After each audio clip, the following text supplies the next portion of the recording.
Hello everyone, today we will learn how to assign multiple values in multiple variables.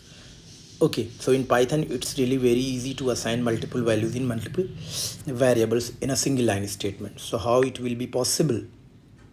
So let's see the code. Here I'm taking some variables. So the first variable is H, E, M and the last one is S. So these variables indicating the subjects, H for Hindi, M for math, E for English and S for sign.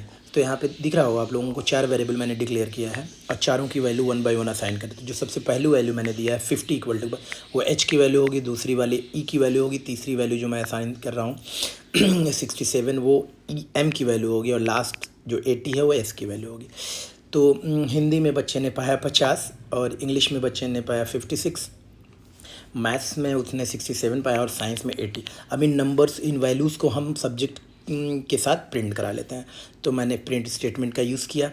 देखिए मैंने Hindi message दिया, Hindi subject की value H में जा रही तो मैंने H को प्रिंट कराया. इसी तरह दूसरा प्रिंट स्टेटमेंट है इंग्लिश की वैल्यू किस में जा रही है, ई में. तो इंग्लिश मैंने सब्जेक्ट का नाम दिया और ई में चूँकि वो वैल्यू है उसका मार्क्स है तो उसको प्रिंट करा ले. इसी तरह मैथ्स के लिए और सेम इसी तरह साइंस के लिए. तो मैंने सारे सब्जेक्ट के नाम और उनके मार्क्स को प्रिंट करा लिया.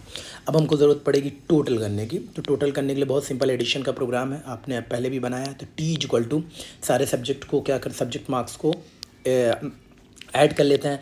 तो H plus E plus M plus S, इससे क्या होगा टोटल हमको मिल जाएगा जो टी में जाके स्टोर हो जाएगा. अब हम क्या करते हैं इस टोटल का परसेंटेज निकाल लेते हैं जिससे बच्चे का परसेंटेज भी पता चल जाएगा. तो देखिए मैंने एक PER नाम का वेरिएबल लिया जो फैमिलियर है, परसेंटेज को इंडिकेट करेगा.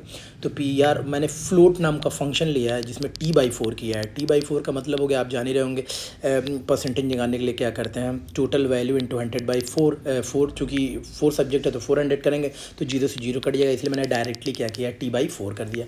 अब ये कैलकुलेटेड वैल्यू क्या होगी फ्रैक्शनल पार्ट के साथ आएगी, इसलिए मैंने फ्लोट कर लिया और वो PR में जाके असाइन हो जाएगी.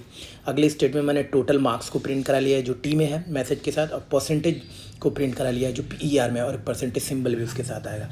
अब प्रोग्राम को हम रन कराएंगे. जब प्रोग्राम को रन कराएंगे तो देखिए एक एरर आ रहा है 7वीं लाइन में इक्वल टू साइन छूट गया है, यहाँ फ्लोट में कन्वर्जन हुआ है. तो यहाँ पे 7वीं लाइन में देखिए अब यहाँ पे इक्वल टू साइन यूज़ कर लेंगे, असाइनमेंट नहीं हुआ वही एरर बता रहा था.